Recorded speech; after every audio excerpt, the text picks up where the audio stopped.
Hey everyone, welcome back to Kothcast, the show where we talk about anything and everything. Today, my guest is QuestionedTurkey. Yeah, hell, hi, that's me. Yep, all right.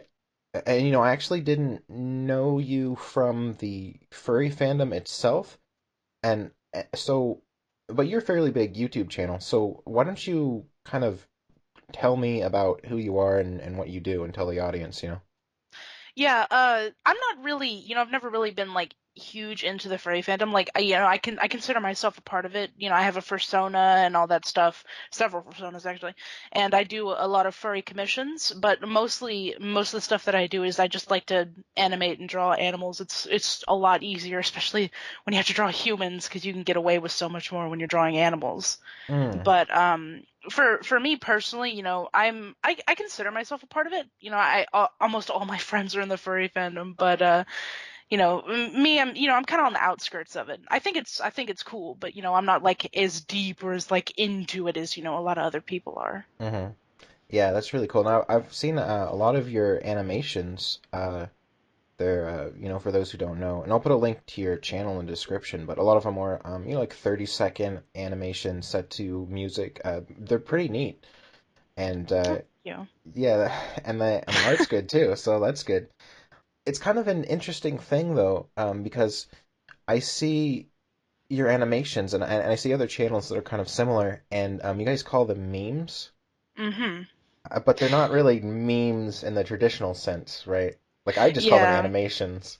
Yeah, it's mostly for classification purpose. I mean, you can't just it's like a subgenre of, the animation community. You can't just look up animation and find, all those types. I hmm mean, I didn't name them. They've been named animation memes since like 2009. Oh, really? Yeah, I Oh think yeah. you were one of the first channels I saw that called them memes, and I was so confused. I was like, how is this a meme? When I think of a meme, I think of like, I don't know, a penguin walking with like a, some dumb Yeah, caption. impact font. Yeah. Yeah.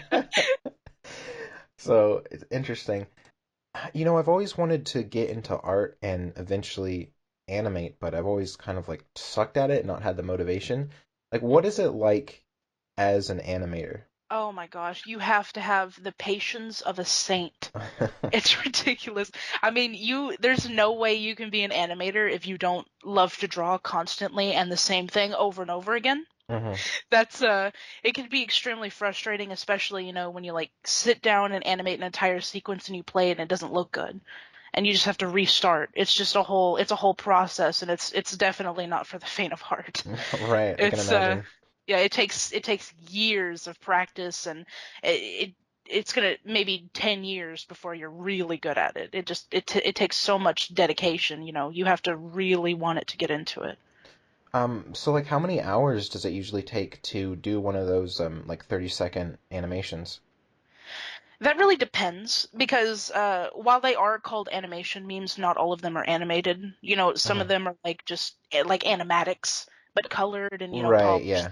Yeah, and there's a lot of tweening, but like if it's like an actual animation, like with movements and everything, it could take up to maybe 9 hours in total to make them, and over the span of several days, not in one sitting. I'm not. Right. But yeah, and the animatic ones, it's just drawings. However long it takes to do each individual drawing, which depends on what it is. hmm You said tweening. What? I'm not familiar with that term. Oh yeah, it's if do you know what like keyframe 3D animation is? Well, I know what keyframes are. Yeah, it's keyframing basically. Like Okay. you know how like you can pan like camera angles and editing programs and stuff. hmm You can cut your characters up into individual pieces and pan each layer to move, and it makes the character look like it's moving. Kind of like a animation rig, but it's Oh, okay. yeah, it's really popular in the community. A lot of people like to do it. Okay, yeah. That's kind of what Jason Effects does, right? I'm not familiar with who that is. Okay, yeah. He does I mean, he does animations, but it's like one image that has multiple layers for like each limb, so you can kind of Yeah, yeah, move yeah. it. It's like that. Okay, cool. Mhm. Yeah, that takes a lot of dedication. Like, what usually gives you inspiration to do those animations? Like, you have them about a lot of different characters that I'm not familiar with. Yeah. Are those commissions, or do you just kind of like random things that you think of? Well, I've done commissions before, but Hmm. it's not easy to get commissions even when you have over 100,000 subscribers. A lot of the people are really young. They just they don't have the money. Hmm. But with the characters that I use, most of them are my original characters, and I also use characters from like TV shows or books and things like that. And as far as the inspiration goes, inspiration for it, usually I just like to watch people who are better than me, and I just sit there thinking, wow, I wish I could do that. Might as well try it. It doesn't equate, but it just takes a lot of practice to get there eventually. Yeah. Speaking of doing animations of other characters, I've noticed you have quite a few pyrocynical based animations. What's that about? Oh well, Pyrocynical is, it's no secret he's like one of my favorite YouTubers, Hmm. and he's a really big inspiration to me personally. And he's actually like I've talked to him a few times. Like he actually like goes out of his way to like thank me for the stuff that I've done. And he's actually one of those genuinely good YouTubers out there. He's a good person, and Hmm. I mean, I'm not really someone who likes to accept things for free, like handouts or money or anything. I like to do something in return, and he has helped me through, like a lot of his videos have given me a lot of joy and helped me through a lot of rough patches in my life. So, making the art and the animations and the videos is kind of my way of like giving back or, saying thank you. Oh, that's cool. I've seen a couple of Pyrocynical's videos, but I got the feeling he was just kind of a drama channel. As has he changed that a lot, or what's he do Oh yeah, really? yeah, you're talking about 2014 Yeah, Pyrocynical. yeah. Yeah, that's back in the day. That YouTubers got to do what they got to do to grow. Hmm. But now mostly he's actually branching off and going more towards like reviewing stuff. Like his last two videos have been reviews of a YouTube series. He also reviewed a video game. He is starting to branch off. He doesn't really do the drama anymore, but occasionally he has to. That's what people subbed for Well, you're back in the right. day. Yeah, Yeah. yeah. Oh no, cool. I'll have to check him out again. I've recently started doing kind of reviews and more video game type stuff lately too. Hmm. Because all my videos beforehand were just kind of controversial. A lot of the point of them was just to get views, but Yeah, everybody likes watching videos like that. yeah, but now it's more like I don't know, just trying to have fun, I guess. I hope I don't Oh piss yeah. off my audience too much. Yeah, there's really no point in doing YouTube videos if you don't enjoy them. You might as well go out and get a real job that pays more that you don't enjoy as well. Yeah. Oh, so speaking of which, I saw you did a video a while back, like a year maybe ago, that you were talking about how, you were kind of in a like a slump, and you were saying that you weren't really enjoying doing the animations at the time, and you just wanted to like talk about stuff and, play Overwatch while you did that, and people like flipped the hell out in your comments. Yeah.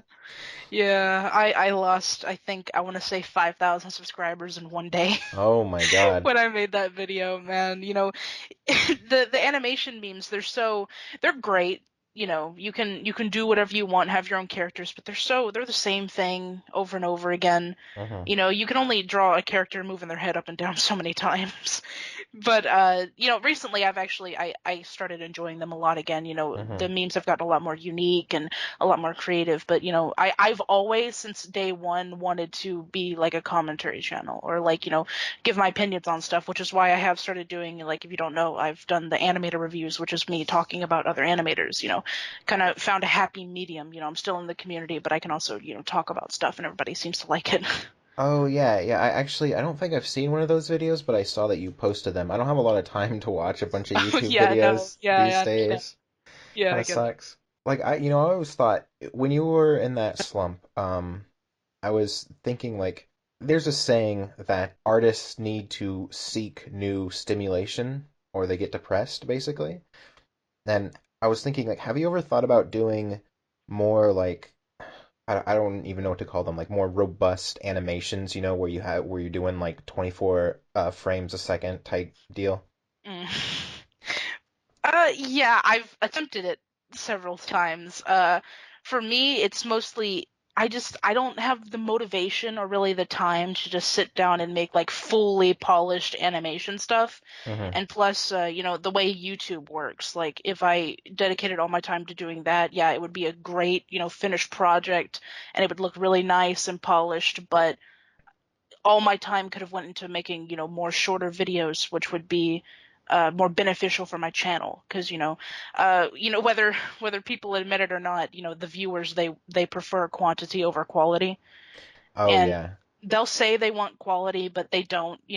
I get I get asked all the time, with my animator reviews. I know you said you didn't see them, but basically I'm reviewing animators. Title is self-explanatory, Hmm. but they'll ask me over and over again to review smaller animators. Like the little guys who also are really good, but nobody wants to click on those videos. Like I have so many people asking for them, but nobody wants to watch them. Yeah. It's the vocal minority, I guess. Yeah, Because that's always the case. yeah, it's a little. As much as I would love to sit down and actually work on something like that, it's my YouTube channel will die. Hmm.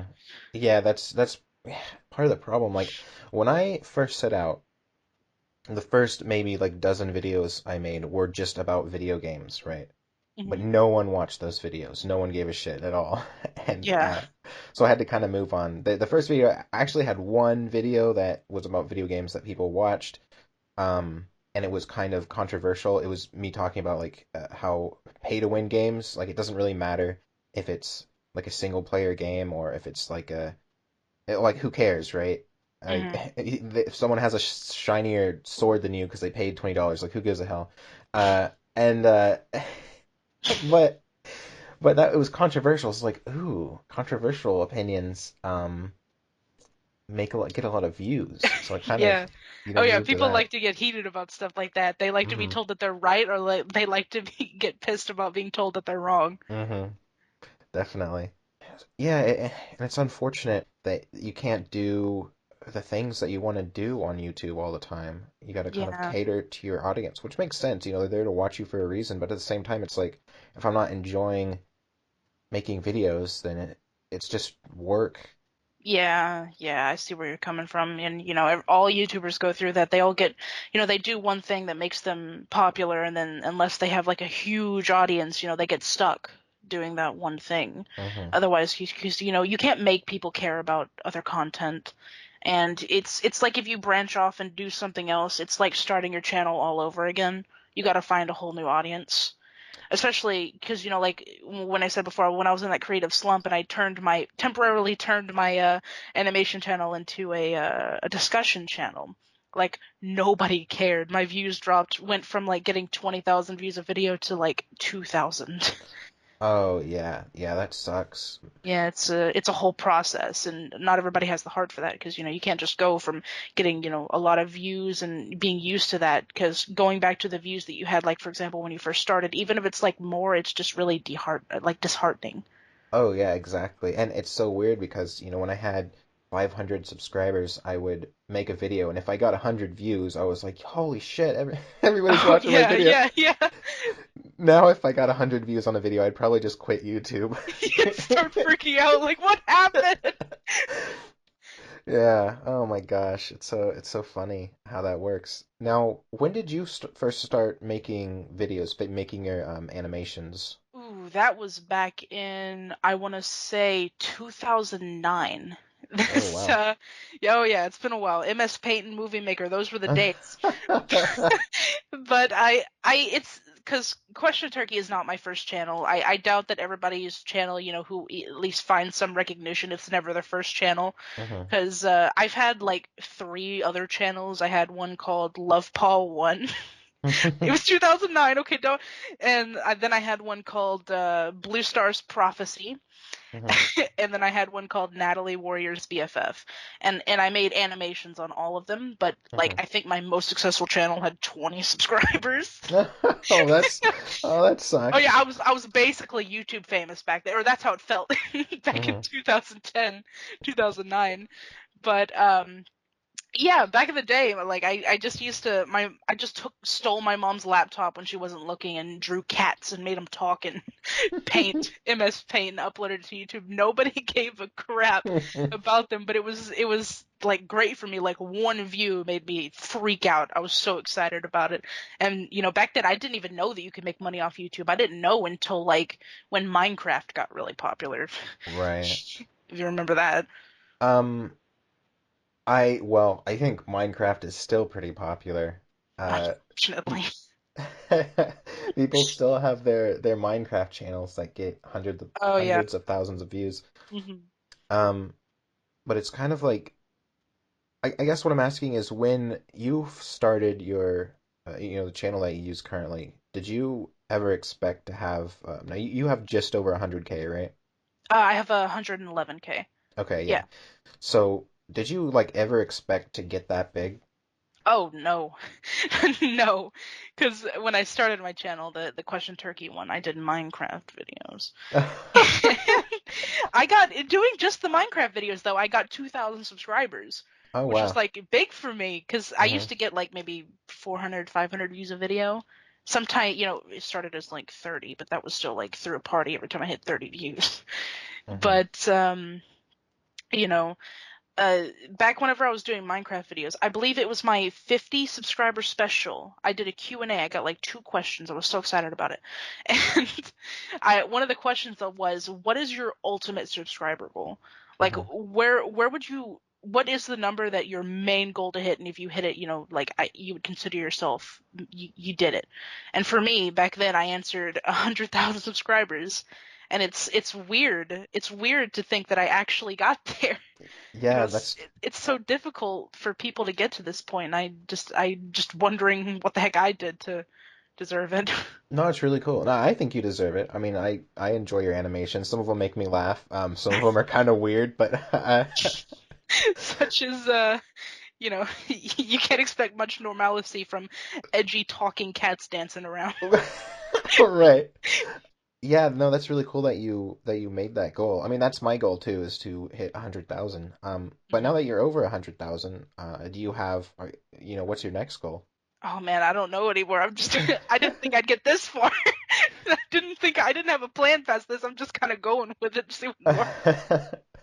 Yeah, like people have told me that, you have this initial goal of some people want like 25,000, some people want 100,000, and then once you reach it, it's like, oh, uh, I don't feel as fulfilled as I thought I would. Like what does that feel like? I just want to know. Do you feel fulfilled that you've hit 100K?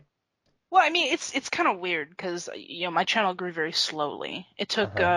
about 2 years of doing animations to get here. So Uh-huh. like I would sit like like say a section of 10,000, like 20,000 and 30,000 and 40,000. When I hit them, like I was already used to having the previous number, so I was just like, oh, okay, I'm up here now. But Uh-huh. getting all the way up to 100,000, I had time to get used to my numbers. So like Uh-huh. when I hit 100,000, like I knew that it was supposed to be like, oh my God, I did it! Throw a party, I'm gonna go jump somewhere. I don't know, but I don't know. It was just kind of like another day. Like I was really excited about it. Like I was so appreciative of it. But I can't say that like I broke down into tears because I had so much time to get I had so much time to get used to the numbers before because my channel it grew so slowly. Yeah, I'll probably break down into tears if I ever hit 100K. I'll cry on stream. Oh Uh, my gosh, yeah. yeah, it's so nice to talk to other people about YouTube because one of the things is like I'm sure you get this too. You get like I get swarmed by people who want to talk to me uh Oh yeah, yeah, I do. about YouTube or about making videos or whatever, but it's like if I hate to feel elitist, but it's Hmm. like what are they gonna say that what do they have to add to the conversation when they have like 12 subscribers and it's like Yeah, you never really understand until you like, start getting up there. hmm You can think you do because YouTube is not easy. You see like people with like, for example, me with 100,000 subscribers, you think, "Oh wow, they must have it so good. They have so many fans." But no, they don't see the parts that, they see all the the likes and stuff, but they don't see the people in your messages telling you to kill yourself No, either. yeah. Oh, how many of those do you get? Oh man, when I was doing Five Nights at Freddy's videos, that was daily. That was that was Oh part of God. my daily ritual. It has since slowed down a lot, but I Hmm. still quite often get it because being in the furry community, that's just a part of it. Yeah, That yeah. comes with the bill. No kidding. It's odd because I make videos, and even though I have my dragon out, a lot of my videos aren't specifically furry. I don't even mention furries. I still get the like kill yourself fur fag comments constantly. Yeah. Um, with your animations, it's even less apparent that you're a furry because you'll draw, your human, I guess, character or self or whatever. hmm And do you still get comments on those videos like that? I don't get comments like kill yourself very often on my videos. Like if I Hmm. comment on someone else's video, I'll get it. Because like I'll comment on, like, for example, Pyrocynical's video, because every single time I comment I get like top comment on it, because Oh, okay. verified channels, they're on top of the comment section. Oh, But really? almost every single reply, like even when I have like a human icon, like people will click on my channel and see that I'm a furry and will tell me to kill myself. Like that's the entire comment string. It's crazy. Yeah, it's so bizarre. Actually, I have a story about that. When I went when Gamergate was a thing, I went to like a Gamergate meeting because I was curious about like what is this all about because I really didn't understand it. And this was pre uh ethics and journalism Gamergate. This was just like gamers mad about something Gamergate, hmm right? So I went there. No one had a straight answer for me for what Gamergate even was, but there was one guy who knew I was a furry, and he just like would just keep telling me to kill myself and like burn in a fire, and it was so bizarre because it was like I understand that coming from 12-year-olds behind with a anonymously Yeah. basically, but like just a person my own age just like in real life like shaking my hand and telling me to kill myself. I'm like, what is wrong with your brain? Dude, he's got some balls though. Damn. Yeah. Just, every time I think about that, I just think about like YouTubers being in like an office job, like in a cubicle working, and then Mhm. someone will just walk up and say, "Hey, by the way, Jerry, kill yourself," and just keep walking with their coffee. Yeah, that's actually probably pretty likely considering YouTube is so, I guess, like unprofessional of a Yeah, profession. yeah, it is. Like, but people take it so seriously still, though. It's kind of admirable. People making their own like little businesses. Yeah, yeah. Oh, one thing I wanted to mention about something we talked about earlier is you were talking about quantity over quality. And I totally get that. Like people always ask me, when's the next video? When's the next video? It's like I just put out a 30-minute video that took me 2 weeks to make. Leave me alone. Right? But Uh-huh. they always want to know when the next video is. But I feel like this might be controversial, but I feel like the whole demonetization thing on YouTube, where like everybody, like 90% of everybody's videos are demonetized now, is kind of a blessing in disguise because you don't even have to like give a fuck about money anymore. It's just like I'm just gonna make whatever videos I want because it doesn't matter. Yay.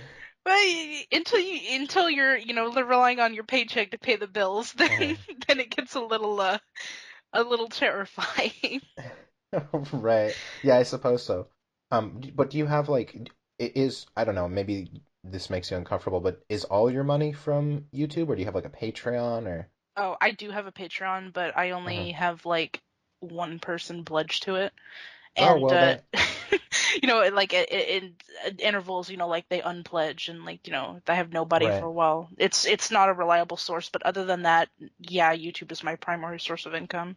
Wow, that is kind of scary. Yeah. I would yeah, YouTube doesn't I used to get like $500 a month from YouTube and that was when I was like half the size I am now. Now I'm getting nothing, like less than 100 a month. It's like Uh, what? It really blows. yeah, But it hit so many people really hard.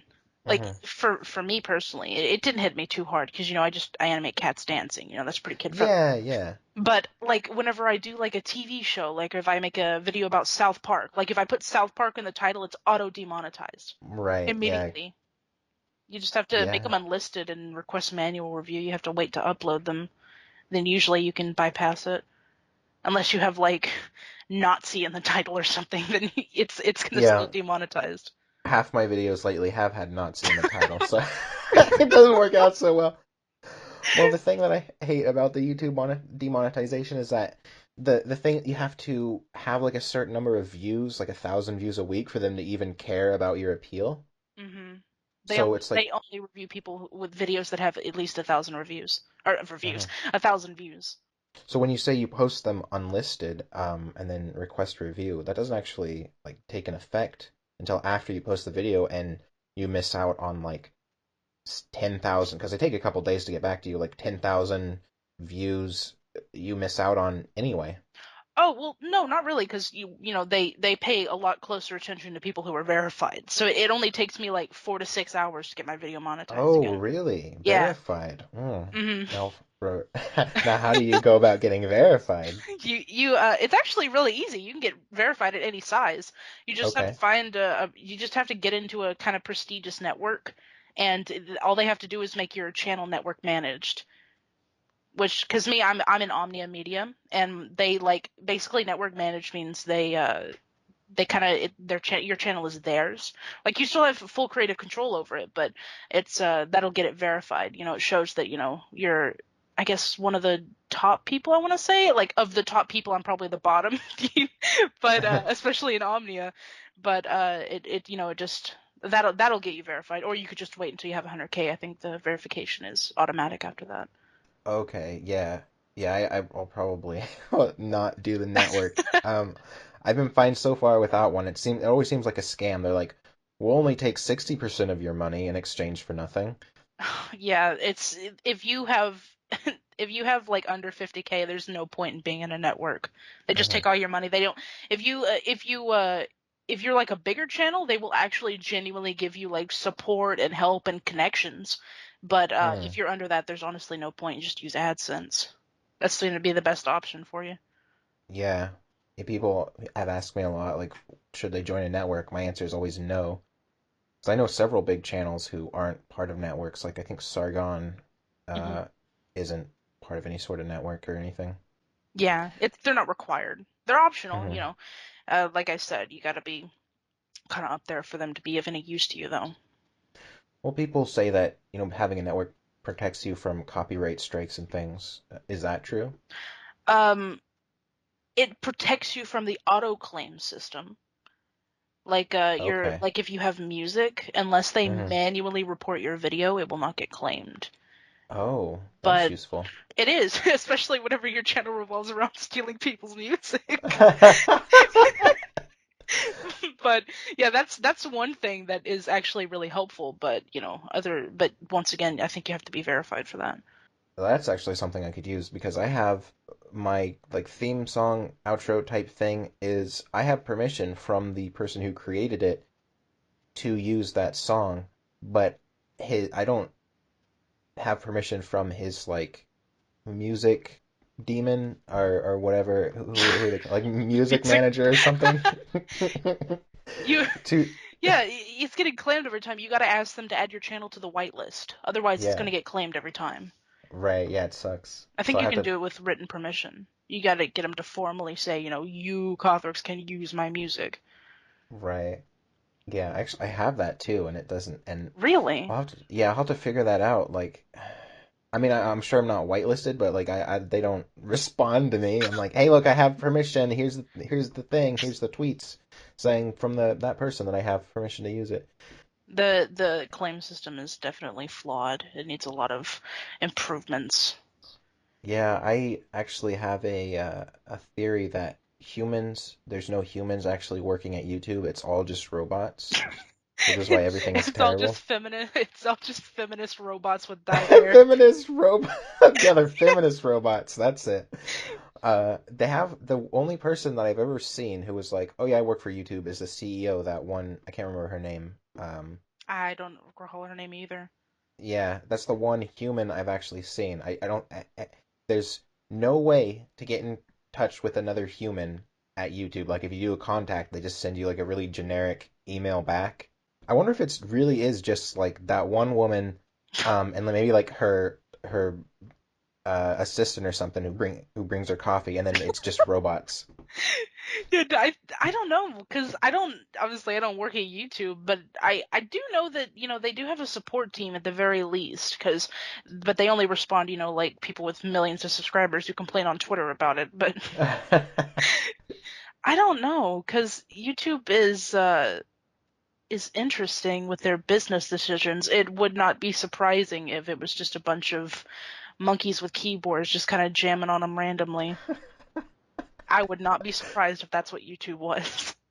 Yeah, it really seems it's just so odd with the whole demonetization thing. It seems like they're really shooting themselves in the foot. Like what are they? Oh, God, it makes no sense to me. It's just like, yeah, we're gonna automatically demonetize your video. Does that mean they don't get money too, or does that mean they just get all the money now? Like it's still monetized, they just don't tell you, so they get all the money and you get nothing. Yeah, it's the thing about it though is that they can. There's nothing we can do about it because I mean, where else are we gonna go? Vimeo? No. It's and plus with that decision they get more money, but it's just so obviously like money hungry for them, and it's really bad for their reputation. But like I said, we got nowhere else to go, so they can. It's a monopoly. The story is that ads, advertisers were pulling out because they didn't want their videos on like not family friendly, or they didn't want their ads on non-family friendly videos. But that doesn't make a whole lot of sense because, you know, I'm watching The Walking Dead and people are just being horrifically murdered, uh, and then it's like, oh, buy Pepsi, Oh right? my But God. no, my channel because I said the word fuck or something. They can't run ads on that. That's not family friendly. Yeah, something doesn't add up. I personally think the advertisers are back, but this just makes them more money. And Hmm. they've already settled it, so they don't have to go back because they can make more money this way. And the other thing that doesn't make sense is, no, I don't know if this is actually a thing, like a feature I don't know about. But wouldn't it make sense if they just had like a tip jar on your videos so that if people liked your video, they could just like donate $1 or something, and then YouTube would get a cut of that, and you would get money, and it wouldn't even matter. Like they wouldn't even need advertisers at that point, you know? It'd be like people would donate money, and you could make your animations or whatever. Because if you made one really good video a month, you would get probably more money than making like four, less good videos because that one video gets spread around so much more. They actually do have that. It's Hmm. I once again I think it's just for people who are verified. I'm not 100% sure about that. And I haven't seen it lately actually on channels, but it right by, like featured channels, they used to have like a tip jar, I Hmm. believe. But I haven't seen it in like a year. I'm not sure if it's still there, but they did have a feature like that.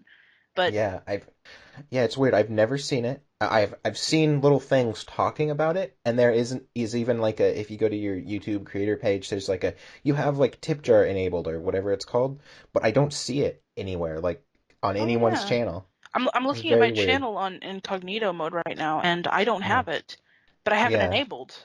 That's weird. yeah. Maybe they just got rid of it and they just haven't taken it because they are making a new YouTube dashboard, so maybe they're just not even bothering to take it off.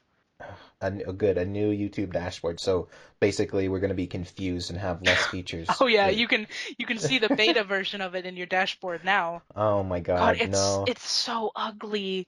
I hate Oh it. They're no. going for that futuristic white no lines around the buttons layout. Oh boy. At least they're not going back to like GeoCities mode when YouTube first opened. It was just awful, but I don't know if futuristic is even better. Like, but to be honest, I guess I can't make it much worse because it's pretty bad even right now. Yeah. With menus within menus, trying to navigate like where the hell is that one option, and it takes an hour to find it. Yeah, I know that new YouTube layout they had that they implemented a few months ago. Like, you can Hmm. turn that off, and I have always had that turned off. It looks Oh, I didn't so know that. bad. Yeah. You can, and when you're in that, you can select like your notifications or something, and like it's disable. You can just put like after your channel link, you can put question mark disable underscore polymer equals true, and it goes back to the old YouTube layout. Huh. Interesting. I might have to check that out. Yeah, the new one The is, God, it's horrible. Another way that that YouTube could make money is just have like in addition to the tip jar, they could do a thing like bits, like what's it called? Twitch has, which is where your commercials don't play on your videos. I mean, they can, but you don't. It doesn't matter. You don't have to. But then for just for watching ads, you get bits, which are like essentially pennies, and you watch like I don't know 10 ads or something, and you might get 100 bits, which is equal to $1. And then you can donate those bits to anyone you want. So advertisers don't even have to have their ads on people's videos. They could just have like a ad channel and people could watch that ad channel and get bits or whatever the YouTube equivalent was and then donate it to people. And that's one way that like kids and people who don't have an income who can't donate, with actual money can still donate to your channel, right? And Whoa, that's how Twitch works. I hadn't even heard of that. That's a really good idea. Yeah, that's Oh how Twitch man, works. I wish But YouTube would implement that. Wow, yeah, no kidding. that's a good Yeah, idea. exactly. And then advertisers can't complain anymore, you know? Yeah, that's like the Yeah. solution. Yeah, no Wow, kidding. props to Twitch for coming up with that. Yeah, YouTube is so weird. I don't know if maybe the like head robot is really stubborn and has kind of taken over. Um, so they can't actually like program anything into it because it just rejects like new script, you know? Yeah, All right. all the head feminist robot wants to do is scan all the videos looking for the word white male. Oh yeah. Okay, so it's funny that I found it kind of funny that you seemed like willing to do this podcast in the first place because like you said you're not too deep into the furry stuff. So like why specifically like why me, I guess. Oh, because I love your videos. Oh. Yeah, dude, I seriously I watch like every single one of your videos. I love them so much, especially like the longer ones you've been doing. I think they're really good. hmm I don't know, I because I've it's excuse me, I've made it no secret that I really like talking and listening to people talk. So hmm being invited onto a podcast where I could do exactly that is like great because Yeah, well, I don't get to do it very often. I'm so glad that you're here. Like I said, it just surprised me because you're so much bigger than I am, and it's really cool that you like my videos and that you want to talk about stuff. Speaking of which, is there anything that like you want to talk about specifically, or questions you have for me? Because I've asked almost all the questions for like Oh nearly yeah. 40 minutes now. Oh yeah, I've come Okay, prepared. I've come prepared. okay. Trust me. All right. hmm So I do have a few questions, and all of them are related to the furry community because, like I've said, I'm not very into it very much, hmm and I am curious. Someone who is, more invested than I am, really is actually more deeply into the community. I'm curious about your perspective about it. hmm Okay. And my first question is, why do you think that the furry community is so taboo in like the eyes of outsiders? People who aren't in it, they're outside looking in. Because I mean, I'm not really in it. I have persona and things like that. But to me, like the community seems like a completely normal thing. And Oh yeah. why do you think that it's people are so closed off to the idea? Well, I have a couple theories about that. The first one is kind of what every furry already knows, in that the furry community is pretty sexual. Like I would say more sexual than most subcultures. Hmm. And that is, in America at least, we have this kind of underlying like Christian value, Bible thumping thing that even though we're a lot more liberal now, it still continues in like or we have so many laws that are like morality laws, that are based on the Bible that make no sense in modern liberal America. Hmm.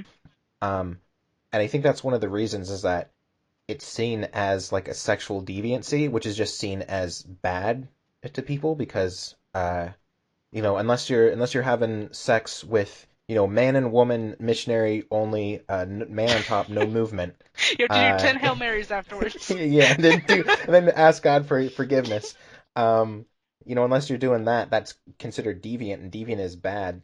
A lot of Americans, especially kind of the like our parents' generation, um, don't really are not. sex positive people, and so they see something that's a little bit different and sexual as just it's just so offensive to them. And they tell their kids about that, and that spreads online, and that's you have this whole mentality that furries are bad because we're sexual deviants, which I mean by definition we kind of are, if you're a sexual furry, but it's not such a bad thing, you know. Hmm. Yeah, I think it's kind of weird because, like, being in the furry community is kind of like a lifestyle. And Hmm. if humans are sexual by nature, it makes sense that, their alternate lifestyle would also be just as sexual. I, Right, I, I exactly. think the people in it, though, are just more like open to the idea, the more like, they're willing to talk about it more than other communities. Because, other communities, every community has its sexual side, but everybody's like, whispering about it in the corners. They don't want to talk about it. But, everybody, like, it's there. You can't just pretend it's not. But the difference between, like other fandoms and like the furry fandom is, like I said, it's kind of like a lifestyle. And I think mostly an outlet for a lot of people. And, Hmm.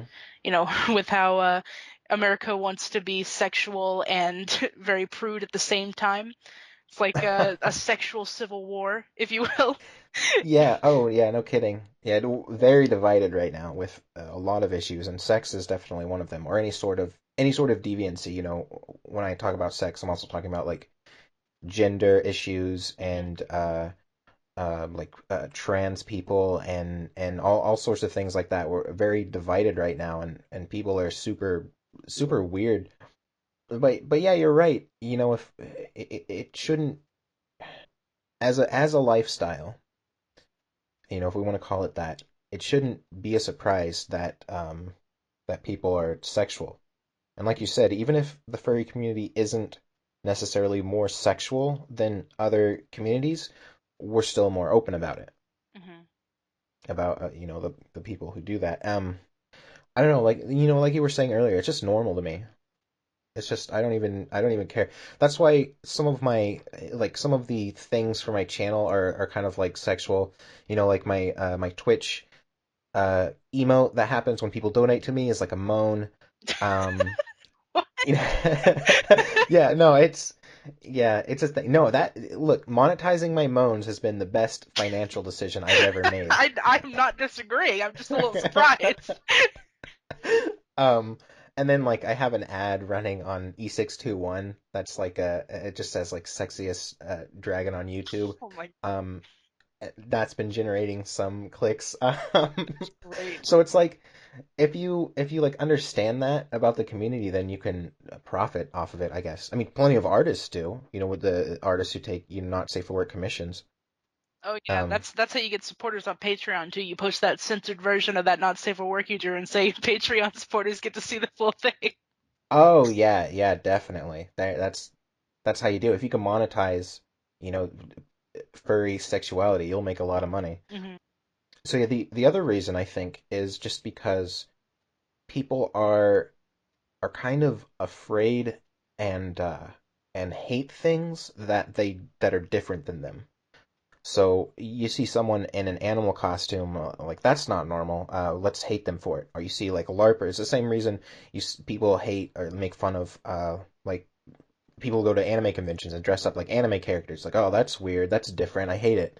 Or anything really. Like what else do people do? Any sort of like dressing differently.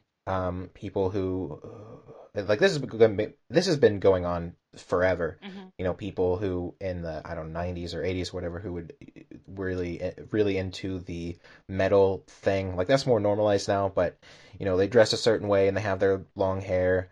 And people will be like, "Oh, that's deviant. That's terrible." And it's like they're just dressing differently.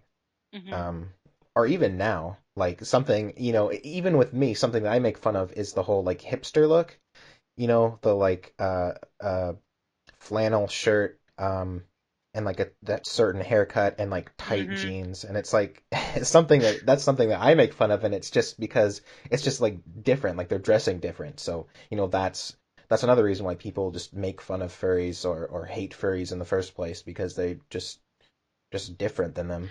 Yeah, but I think that's so interesting because, like you may not notice it, or if you have, it's actually really obvious because we put animals and all sorts of mascots of animals, like on all our food, like all our a lot of cereal has animal characters, like mascots for football are mostly all dressed as animals. And mascots, like you go to Chuck E. Cheese and they got it like a guy in a mouse fursuit walking around. It's Hmm. so weird that like stuff like that is so accepted and so implemented into society, but when people do it, not for the purpose of promoting something or representing something besides just a community, why it's so looked down upon. Because people will cheer for the guy dressed as a bull at the football game, but they'll point and laugh at someone dressed as a bull in a Walmart. Well, well, time and place. Even I have said that, like, maybe you shouldn't wear your fursuit to Walmart. That's not maybe not so appropriate.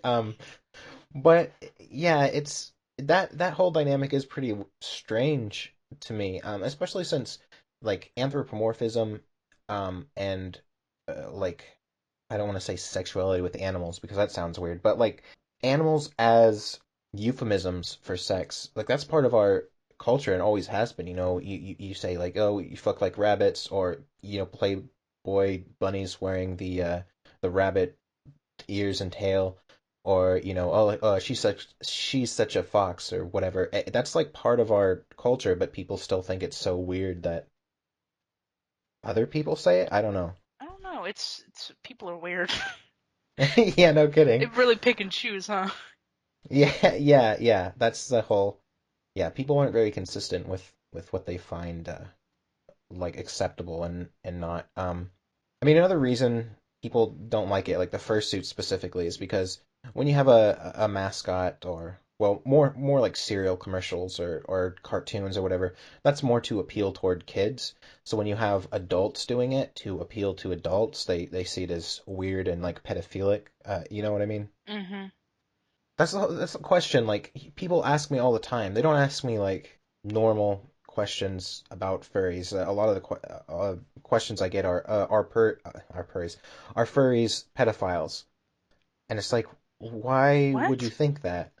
Yeah, no, people have accused me of being a pedophile, and it's just like, well, you wear cartoon animal costumes, which are meant to like attract kids. And I've seen articles written like this, like, oh, they wear the costumes to attract kids, and it's like, What? no.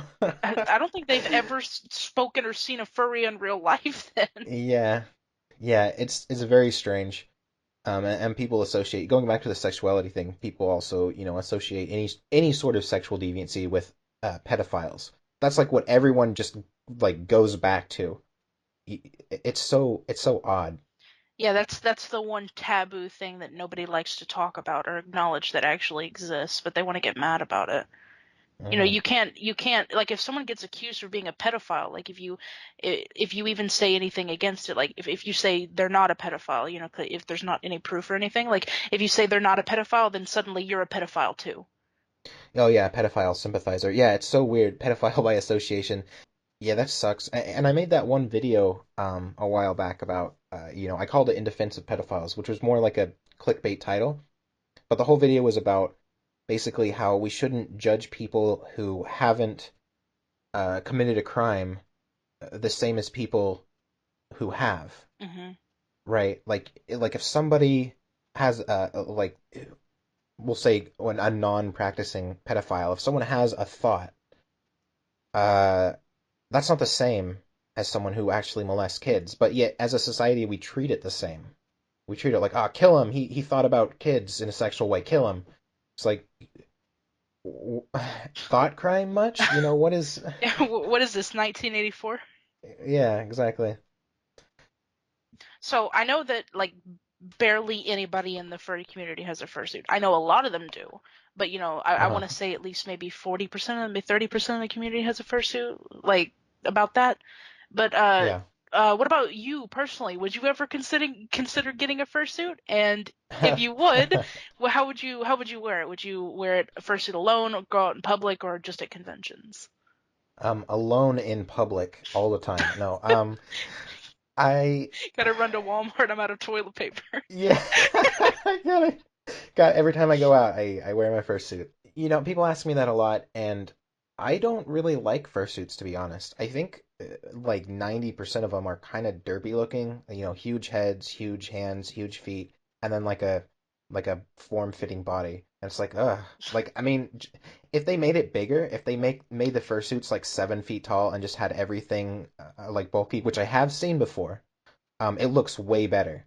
But when it's like normal human size, body and then huge hands and feet and head. It's so off-putting to me. Oh gosh, 7 foot tall furries. People wouldn't be pointing and laughing anymore. They'd be screaming. Yeah.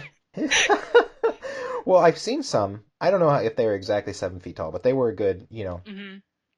6 inches or so taller than their normal height because they have the legs. They have like kind of, I don't know what to call them, like platform shoes that make their legs look what's the word? Digigrade? Yeah, Digigrade, yeah. And like that's cool.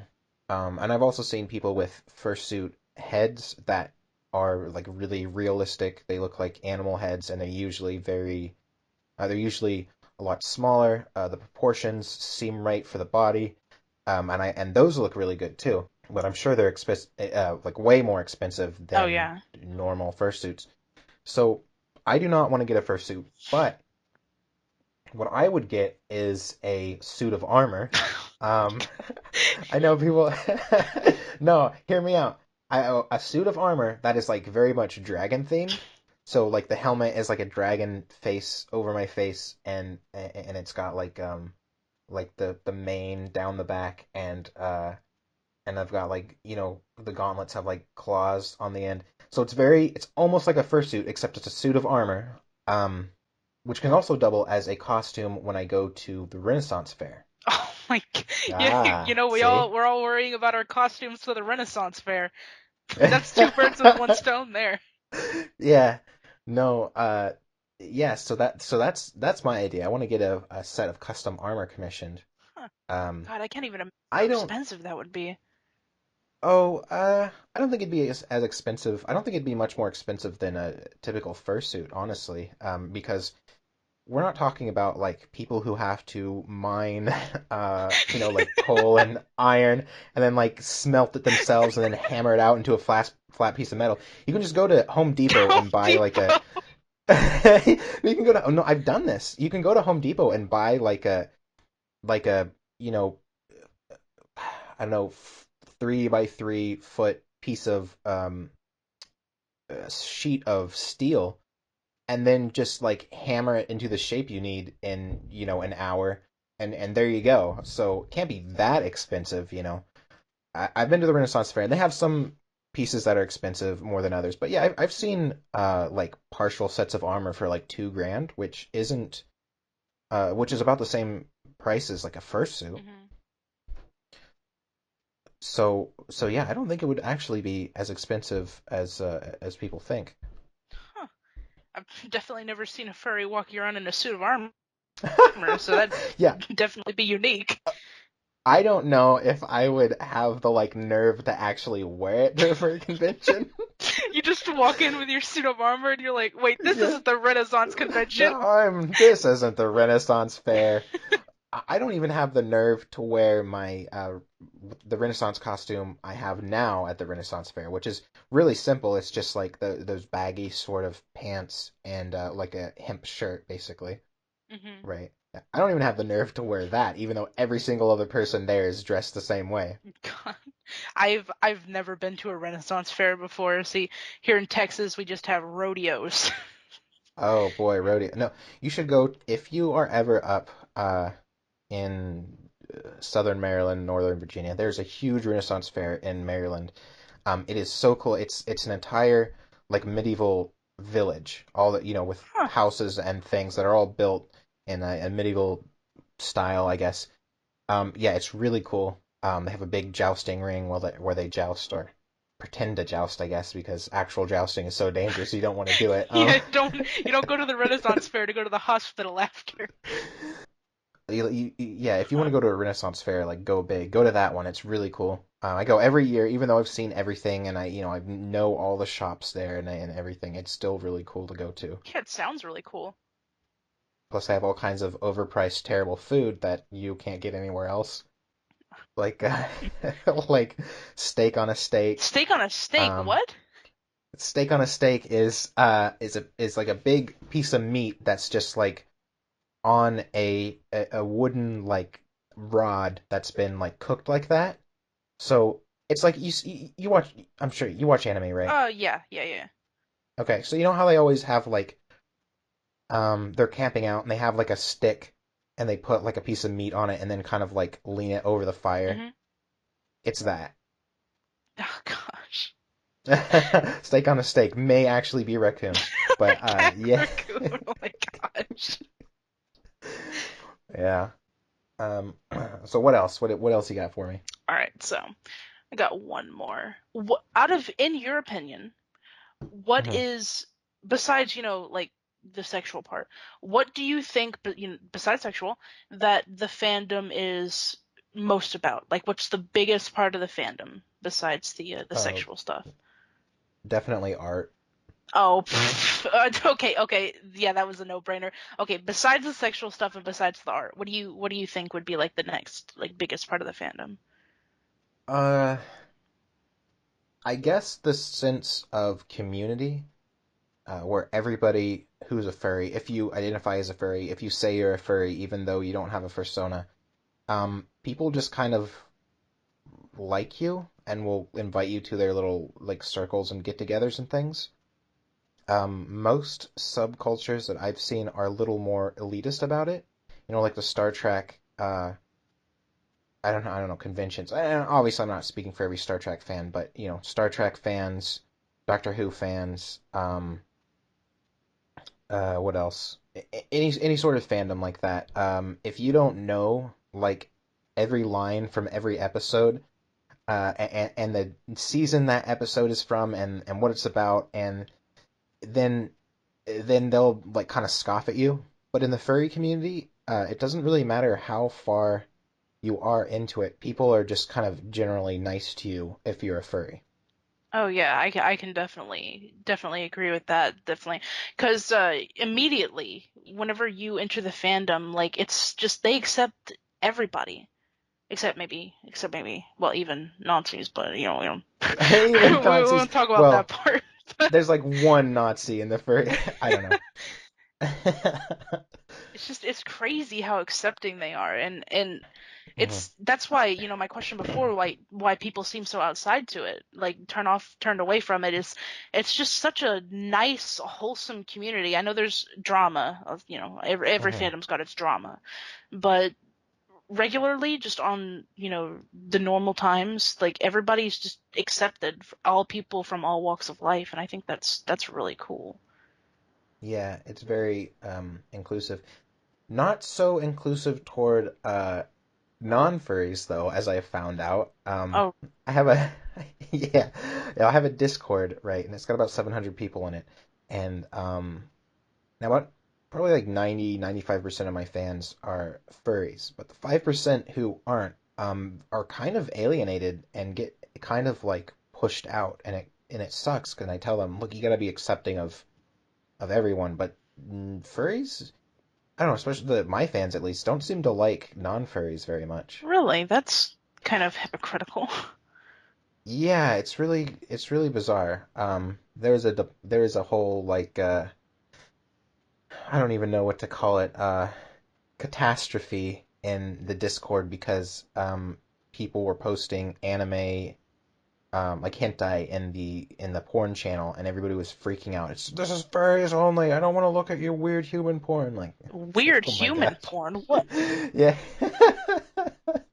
The yeah, hentai stuff. Getting a little too into the fandom. I forget you were a Yeah. human. Yeah. Yeah, it's very very strange. Like I mean, it's still art. Like anime fans and furries are like almost the same thing if you think about it. Like there's so much overlap. We both love art and animation. We both dress like just the most bizarre things and go to conventions. Or we're probably the only two. I don't even know how to say this. Autistic enough to Oh buy my body god. pillows of our favorite characters. So, so it's like we should get along, but we kind of don't. The fur fags and the weebs Yeah, kind of at odds with each other for some reason. separated, a different conflict of interest. Hmm. They are very similar, but when you get them together, I mean, what the heck are they going to talk about? Yeah, I don't know. I would guess art and animation and porn, but now, question for you along with this. I've heard from a lot of females in the furry fandom that they feel kind of alienated for being female because the fandom's kind of dominated by males. It's probably like 75% male at least. Do you feel that way? Uh, I I don't really know how to phrase it because like I've nobody's ever like went out of the way to like tell me that I'm not welcome because I'm a female. But Hmm. so many furries are males. It's interesting because you don't really like a lot of people. I've seen some furry artists that don't even draw females. Like when they take Hmm. commissions, like they only do males. And I guess Right. maybe in that sense, but I think that's more just an artistic choice. But Right. You can't get mad at artists for what they choose to yeah, draw. exactly. Me personally, I feel like, obviously the minority of the fandom, there's not Hmm. many females, but I don't feel alienated, I would say. I don't know, I don't think I feel alienated. I just know there's not many. I've talked to people who are female, but they play a male character because they feel like they fit in more that way. I guess I can understand that, but I don't know. Hmm. It would just kind of suck to be this community is so welcoming, or at least we say it's so welcoming, and then just be pushed out because you're not male. It's very I don't know. That's concerning to me, but yeah, I don't know. Yeah, I've never personally, like I said, I'm not really into the fandom, You're probably asking the wrong person, but if that Okay. has happened, like that's interesting because, they preach being so accepting while not accepting somebody at the same time.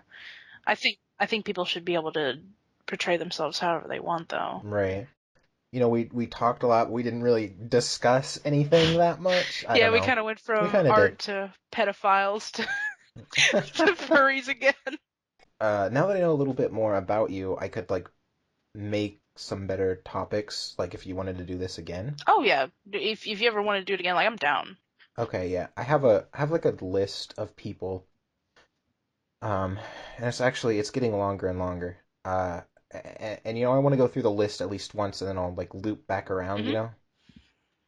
So it might be a while, it might be a couple of No, months, that's but seriously, no, you do you. It's no worries. The one mhm. thing you'll learn about me is I really don't care about anything.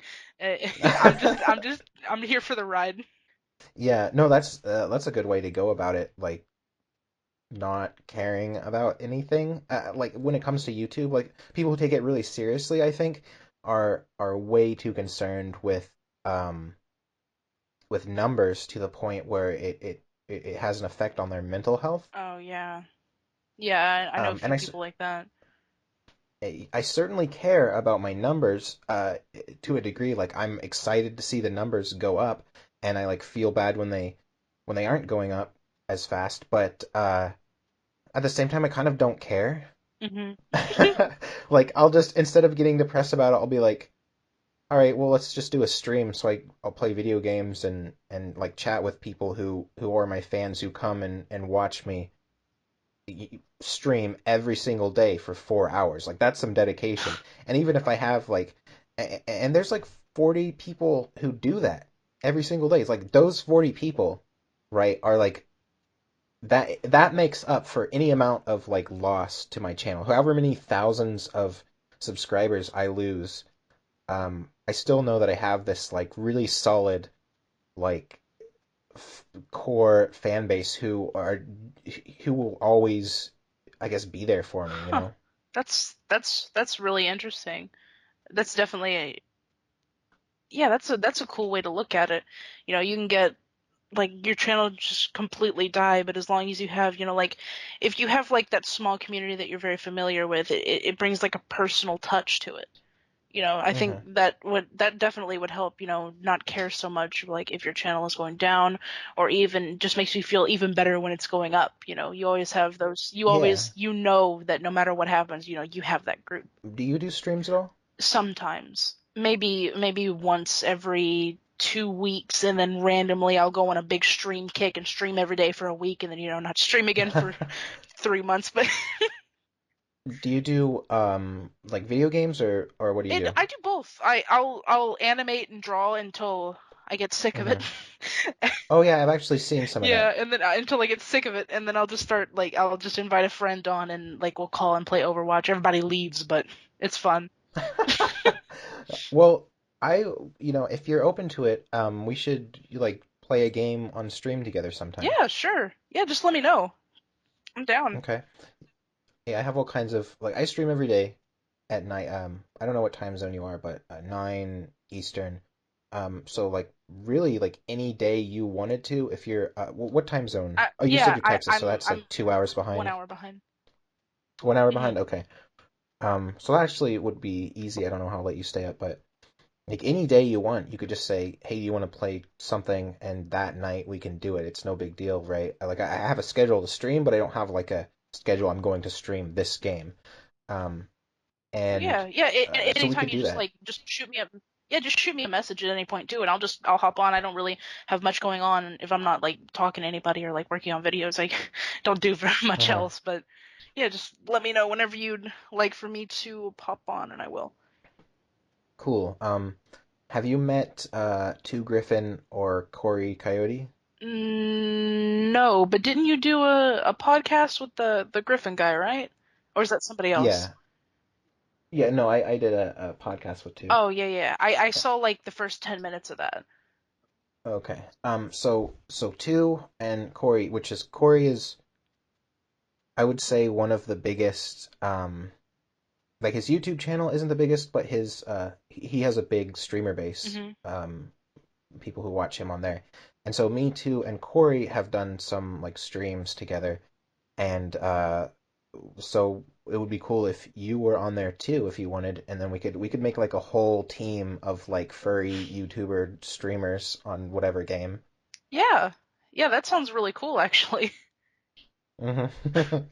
Yeah, that would I'm sure it would get a lot of views too. The most important thing. Yeah, the most important thing. All right. Well, thanks for coming. Thanks for chatting with me and being on this podcast. I really appreciate Yeah, that. thanks for having me. It was fun. Yeah. So I will see you again. I mean, we can chat whenever if you want to. And hope to see you on a future podcast. Yeah. So everyone watching, thanks for coming and watching and listen to us ramble for an hour. Uh, and I will see you guys next time. See ya.